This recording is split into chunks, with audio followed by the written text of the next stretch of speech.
Hello everyone, good morning. हम लोग vitamin A कर रहे थे। आज हम विटामिन ए के फंक्शंस करेंगे। हम विटामिन ए की डेफिशिएंसी करेंगे कि विटामिन ए की कमी से होने वाले रोग या कमी से क्या क्या प्रभाव पड़ते हैं हमारे शरीर पर। सबसे पहले हम बात करेंगे कि जैसे हमने बोला था कि विटामिन ए जो है बेसिकली सबसे इम्पॉर्टेंट है हमारे विजन के लिए, या ये विटामिन ए जो है आपको जो है सामान्य दृष्टि बनाए रखने में मदद करता है या आपको देखने में मदद करता है।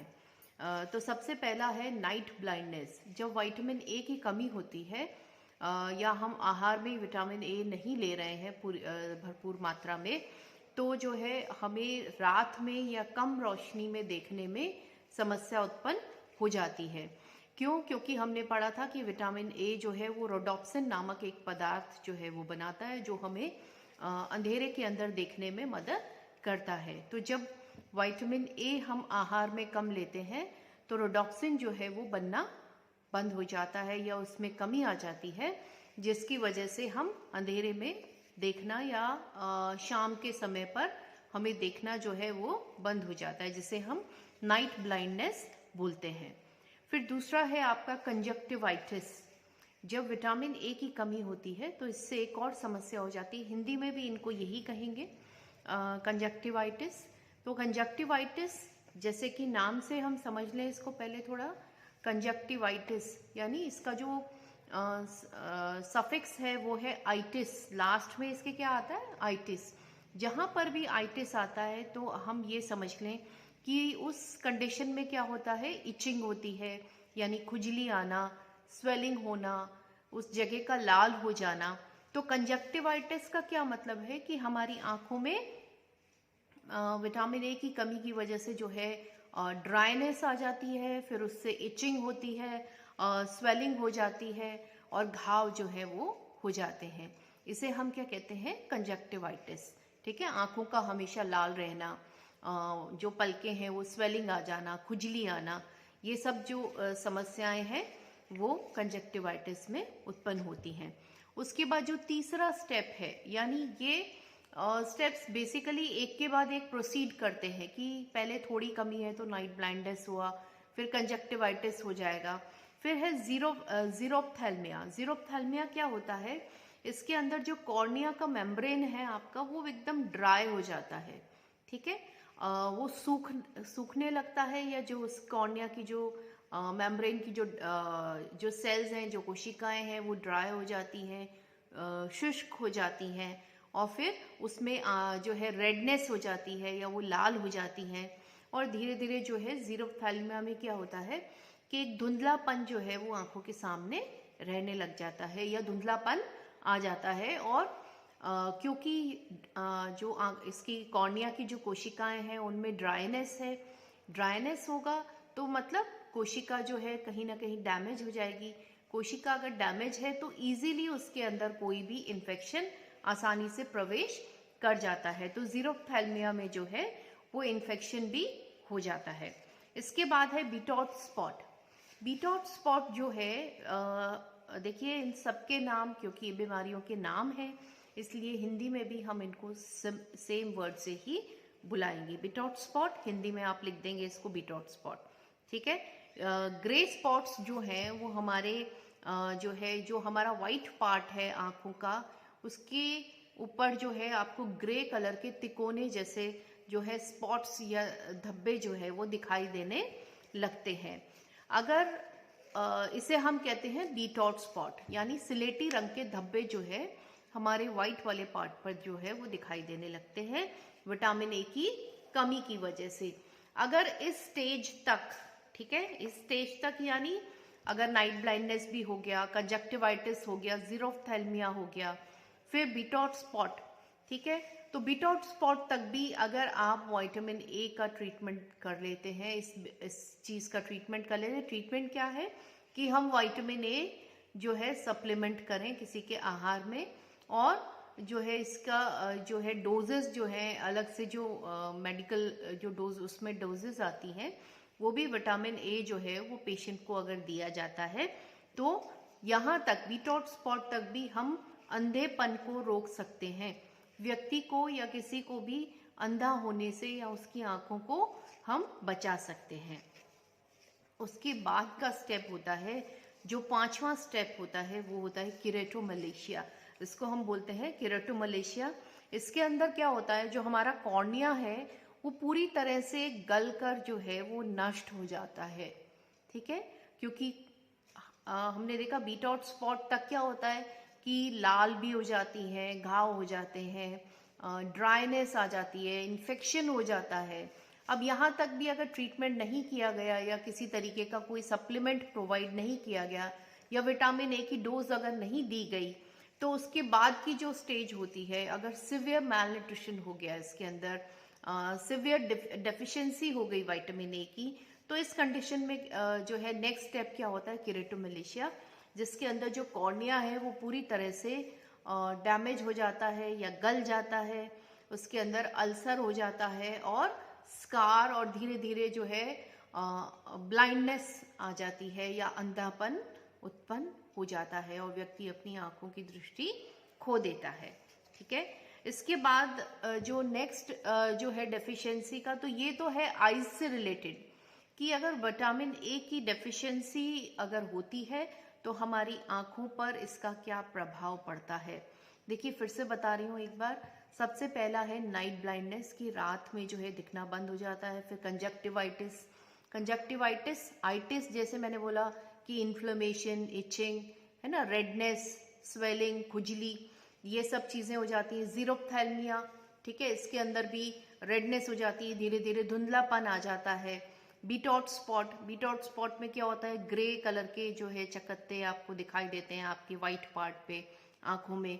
फिर उसके बाद होता है केरेटोमलेशिया। लास्ट जो स्टेज होती है वो होती है केरेटोमलेशिया, जिसके अंदर की जो हमारा कॉर्निया है वो गल जाता है, नष्ट हो जाता है, इसके अंदर घाव हो जाता है या अल्सर हो जाता है और कंप्लीट ब्लाइंडनेस हो जाती है।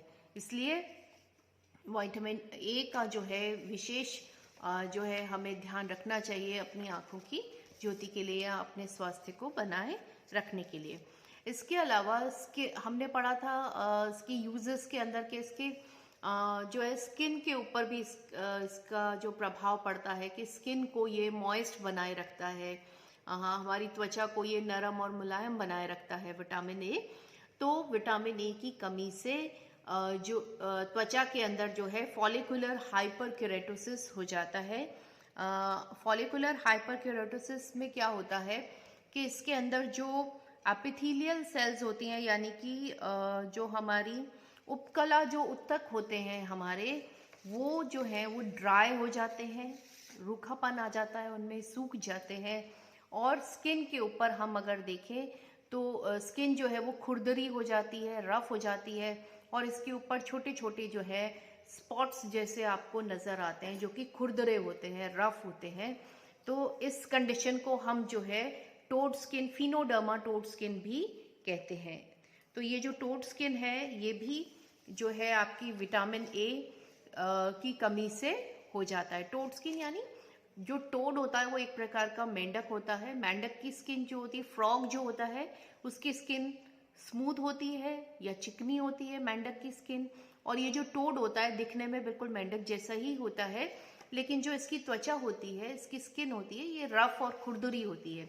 तो विटामिन ए की कमी की वजह से अगर हम विटामिन ए नहीं लेते हैं तो हमारी त्वचा जो है वो भी कैसी हो जाती है, खुरदुरी हो जाती है। ज्यादातर ये जो खुरदरापन है आपको अपर आर्म्स पे या थाइस के ऊपर जो है इस प्रकार के जो सिम्टम्स हैं वो दिखाई देते हैं, जिसे हम फिनोडर्मा टोड स्किन बोलते हैं।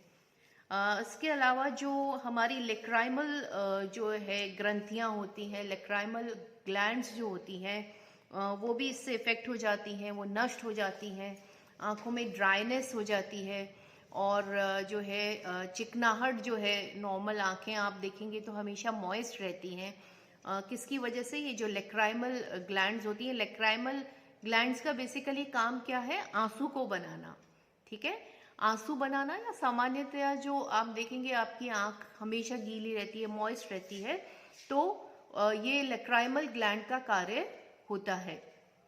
तो जब विटामिन ए की डेफिशिएंसी होती है तो ये लैक्राइमल ग्लैंड्स जो है ये भी ड्राई हो जाती हैं, सूख जाती हैं, आंखों में एक सूखापन आ जाता है। इसके अलावा अगर हम देखें तो प्रजनन क्रिया जो है वो भी बाधित हो जाती है। प्रजनन क्रिया कैसे बाधित हो जाती है कि हमने पढ़ा था कि जो हमारे जो सेक्सुअल ऑर्गन्स होते हैं मेल्स में या फीमेल्स में, इनको भी स्वस्थ बनाए रखने के लिए जो है विटामिन ए की आवश्यकता होती है। तो अगर ये बाधित है तो इसके अंदर प्रजनन क्रिया भी इसकी वजह से बाधित हो जाती है। फिर है सामान्य वृद्धि प्रभावित होती है। अपन ने ये पढ़ा था कि इसके फंक्शंस में बहुत सारे हार्मोन्स जो है उनका एक कॉन्स्टिट्यूएंट होता है विटामिन ए। तो विटामिन ए जो होता है ये जब कम होता है तो ये हार्मोन्स में कमी आ जाती है, जिससे कि बच्चों के अंदर सामान्य वृद्धि और विकास जो है वो भी बाधित हो जाता है। तो हम देखेंगे कि विटामिन ए जो है एक बहुत इंपॉर्टेंट न्यूट्रिएंट है, एक बहुत इंपॉर्टेंट फैट सॉल्युबल विटामिन है या वसा में घुलनशील विटामिन है, जिसको कि हमें आहार में लेना चाहिए। और क्योंकि जो है हमारे यहाँ पर विटामिन ए की बहुत ज़्यादा जगहों पर, या क्योंकि मैल न्यूट्रिशन बहुत ज़्यादा है, कुपोषण बहुत है, इस वजह से जो है सरकार ने इसको प्रिवेंट करने के लिए, विटामिन ए की डेफिशिएंसी को प्रिवेंट करने के लिए सरकार जो है वो 6 माह से 6 साल तक के बच्चों को जो है 6-6 महीने के अंतर पर जो है 2 लाख इंटरनेशनल यूनिट जो विटामिन ए है वो प्रोवाइड करती है। उसकी फ्री डोजेस जो है अस्पताल में जो है वो बच्चों को दी जाती है। क्या है? 2 lakh international unit. 2 lakh international unit क्या है? जैसे हम किसी चीज का जब नाप तोल करते हैं तो किसी के लिए ग्राम्स का यूज करते हैं, किसी के लिए मिलीलीटर्स या लीटर्स का प्रयोग करते हैं, यूनिट जो होती है। तो विटामिन ए को नापने के लिए जो यूनिट होती है वो होती है इंटरनेशनल यूनिट। ठीक है, इसलिए हम इसको कंप्लीटली ऐसे बोलेंगे कि 2 लाख इंटरनेशनल यूनिट जो है वो सरकार जो है 6 माह से 6 साल तक के बच्चों को 6-6 माह के अंतराल पर देती है। अब ये 6-6 माह के अंतराल पर क्यों देती है? देखिए, इसके ऐसा नहीं है कि फ्री मिल रहा है तो हम ज्यादा ले लें तो हमारी दृष्टि शायद ज्यादा हो जाएगी, ऐसा नहीं है। क्यों? क्योंकि जितनी भी रिक्वायरमेंट है, देखिए कोई भी न्यूट्रिएंट है उसकी कमी भी नुकसानदायक है और उसकी जो अधिकता है, उसकी जो टॉक्सिसिटी है या उसको हम जरूरत से ज्यादा जब ले लेते हैं तो वो भी हमारे लिए हानिकारक होती है। और क्यों 6 माह के अंतराल पर क्यों दिया जाता है?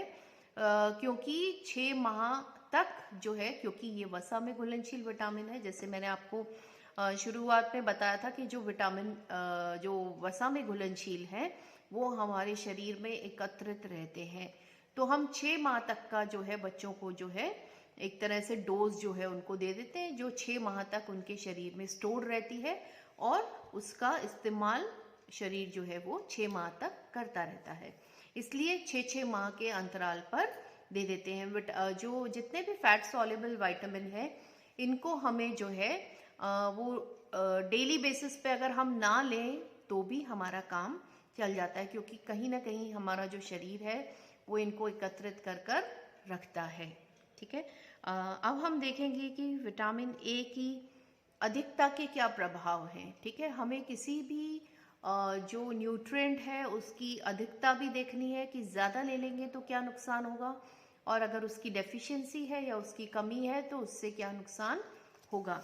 तो हम देखेंगे कि इसकी कमी के क्या प्रभाव हैं। सबसे पहला है इसकी जो अधिकता हो जाती है, जब आप विटामिन ए ज़्यादा मात्रा में ले लेते हैं तो इस कंडीशन को हम बोलते हैं हाइपर विटामिनोसिस। क्या बोलते हैं? Hyper vitaminosis. हिंदी में भी यही बोलेंगे। हाइपर का मतलब विटामिनोसिस तो विटामिन से आया है, ठीक है, विटामिनोसिस माने उसका सिम्टम आ रहा है, और हाइपर माने क्या होता है, मैं कई बार आपको बताती हूँ, 2 वर्ड होते हैं, हाइपो और हाइपर। हाइपो माने किसी चीज का कम होना और हाइपर माने किसी का ज्यादा होना। ठीक है, किसी चीज का ज्यादा होना। तो जब आप विटामिन ज्यादा मात्रा में ले लेते हैं विटामिन ए, तो इस कंडीशन को हम क्या कहते हैं? हाइपर विटामिनोसिस बोलते हैं। इस कंडीशन में भी जो है हाइपर विटामिनोसिस में भी कई बार जो है त्वचा जो है वो ड्राई हो जाती है और सख्त हो जाती है, बहुत रफ हो जाती है, और हड्डियों में से जो है डीकैल्सिफिकेशन होने लगता है। ठीक है, ये हार्मोनल चेंजेस हैं। हॉर्मोन्स, देखिए विटामिन ए ज़्यादा लेने से हॉर्मोन्स में कहीं ना कहीं इम्बैलेंस आता है, जिसकी वजह से जो हड्डियां हैं उनका डीकैल्सिफिकेशन होने लग जाता है। डीकैल्सिफिकेशन क्या है? कैल्शियम में मैंने आपको समझाया था कि कैल्सिफिकेशन क्या होता है, जब कैल्शियम हड्डियों पर जमता है, ठीक है, उसको स्ट्रांग बनाने के लिए, तो उसे कहते हैं कैल्सिफिकेशन। ठीक है, हड्डी के ऊपर कैल्शियम का जमना है कैल्सिफिकेशन। डीकैल्सिफिकेशन माने जब कमी होती है तो हड्डियों से जब कैल्शियम वापस रिसने लगता है, हड्डियों से निकलने लगता है और रक्त में आ जाता है, उसे हम कहते हैं डीकैल्सिफिकेशन। ठीक है, तो डीकैल्सिफिकेशन होने लगता है। डीकैल्सिफिकेशन होगा तो आप समझ सकते हैं कि जोड़ों में दर्द हो जाता है। ठीक है, हड्डियां कहीं ना कहीं कमजोर होंगी, जोड़ों में दर्द होगा और फ्रैक्चर की संभावना बढ़ जाती है। जब हड्डियां कमजोर होंगी, उसमें से कैल्शियम निकल जाएगा, तो हड्डियां कमजोर होंगी और फ्रैक्चर आसानी से हो जाता है। बाल झड़ने लगते हैं, वजन में जो है वो कमी आने लगती है। ठीक है, और सांस लेने में कठिनाई होना, सिर में दर्द होना, बच्चों के स्पेशली, यकृत और तिल्ली का आकार बढ़ना, स्प्लीन और जो हमारी जो लिवर है उसका जो साइज है वो बढ़ जाता है, उसका आकार जो है वो बढ़ जाता है। अस्थियों और उनके आवरण के बीच में रक्तस्राव होने लगता है। जो बोन्स हैं और जो उसके ऊपर जो आवरण रहता है उसके बीच में रक्तस्राव होने लगता है। ठीक है, तो ये जो है वो अगर हम विटामिन ए ज़्यादा मात्रा में लेते हैं तो उसके प्रभाव, और इससे पहले जो हमने किए थे वो थे विटामिन ए की कमी के प्रभाव। ठीक है, अब हम एक ग्लांस के अंदर देख लेते हैं कि विटामिन ए की दैनिक आवश्यकताएं क्या हैं। वयस्क पुरुष और महिला में अगर हम देखें तो अगर विटामिन ए हम रेटिनॉल की फॉर्म में ले रहे हैं, जैसे मैंने आपको बताया था रेटिनॉल जो हम प्लांट सोर्स से जब हम विटामिन ए को लेते हैं तो प्लांट सोर्स से जो विटामिन ए मिलता है उसे हम कैरेटिन बोलते हैं, और जो प्राणिज स्रोत से जो आप विटामिन ए लेते हैं उसको हम रेटिनॉल बोलते हैं। तो रेटिनॉल, अभी हम बात कर रहे हैं रेटिनॉल की, जो कि प्राणिज सोर्स से, अगर कोई नॉन वेजिटेरियन है ना, अंडा मांस मछली ये चीजें लेता है, तो अगर उसको उसके आहार में देखें, अगर वो रेटिनॉल की फॉर्म में ले रहा है वयस्क पुरुष या महिला, तो वो कितना लेना है?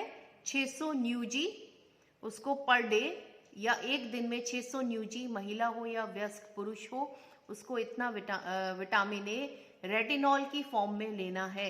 अगर आपको रेटिनॉल पता है तो आप आसानी से बीटा कैरोटीन की मात्रा को जज कर सकते हैं कि अगर 600 न्यूजी हमें रेटिनॉल मिल रहा है तो हम उसको देखेंगे कि कैरोटीन कितना लेना है उसको, बीटा कैरोटीन, इसका जस्ट 4 गुना, यानी 600 इंटू 4 हो जाएगा 2400 या 2400 न्यूजी पर डे। ठीक है, धात्री अवस्था में और गर्भावस्था में, अगर हम गर्भावस्था की बात करें तो सेम रहता है विटामिन ए की जो है रिक्वायरमेंट, जो कि 600 न्यूजी है, और धात्री अवस्था के अंदर अगर हम देखें तो इसकी मात्रा जो है वो बढ़ जाती है 600 से जो है 950 न्यूजी पर डे हो जाती है। ठीक है, 950 न्यूजी क्यों होता है? क्योंकि मदर्स मिल्क के अंदर भी, लैक्टेशन या धात्री अवस्था में जो माँ का दूध है उसके अंदर भी विटामिन ए जो है वो स्रावित होता है, उसका भी एक कॉन्स्टिट्यूएंट है। इसलिए धात्री अवस्था में extra amount of calcium vitamin A की आवश्यकता होती है, वो है 950 न्यूजी पर डे। और अगर इसको 950 को बीटा कैरोटीन में देखें तो कितना हो जाएगा इसका 4 गुना, 3800 न्यूजी पर डे। ठीक है, किशोरावस्था में 600 न्यूजी रेटिनॉल चाहिए पर डे। ठीक है, छोटे बच्चों को 400 न्यूजी, फिर 7 से 9 वर्ष के बच्चों को 600 न्यूजी पर डे। शैशवावस्था में 6 से 12 जो है 6 से 12 माह का जो बच्चा होता है उसको 350 न्यूजी। आप देखेंगे कि हमने लैक्टेशन की बात की, क्योंकि 6 से 12 माह का बच्चा, मैं फिर एक बार आपको बताती हूँ कि इस उम्र के बच्चे को हम सप्लीमेंट फूड जो है वो देने लगते हैं, वीनिंग इसमें स्टार्ट हो जाती है है ना। माँ के दूध के अलावा भी बच्चे को अलग अलग प्रकार के भोजन जो है वो दिए जाते हैं। इसलिए जो 6 से 12 माह का है उसकी भी हमने रिक्वायरमेंट यहाँ पर डाली है कि 6 माह के बाद हमें बच्चे को, अपन ने इसकी ऊपर जो है वो विटामिन ए प्रोफिलैक्सिस जो प्रोग्राम जो चलाती है सरकार, उसके बारे में भी हमने डिस्कस किया था। तो उसके अंदर था कि 6 माह से 6 साल तक के बच्चे, है ना, कि हमने शुरू कहाँ से किया, 6 माह के बच्चे से, क्योंकि 6 माह के बच्चे को वीनिंग स्टार्ट हो जाती है या हम सॉलिड फूड पर शिफ्ट धीरे धीरे करने लगते हैं। ठीक है, तो ये है आपका विटामिन ए। नेक्स्ट क्लास में हम लोग करेंगे विटामिन डी।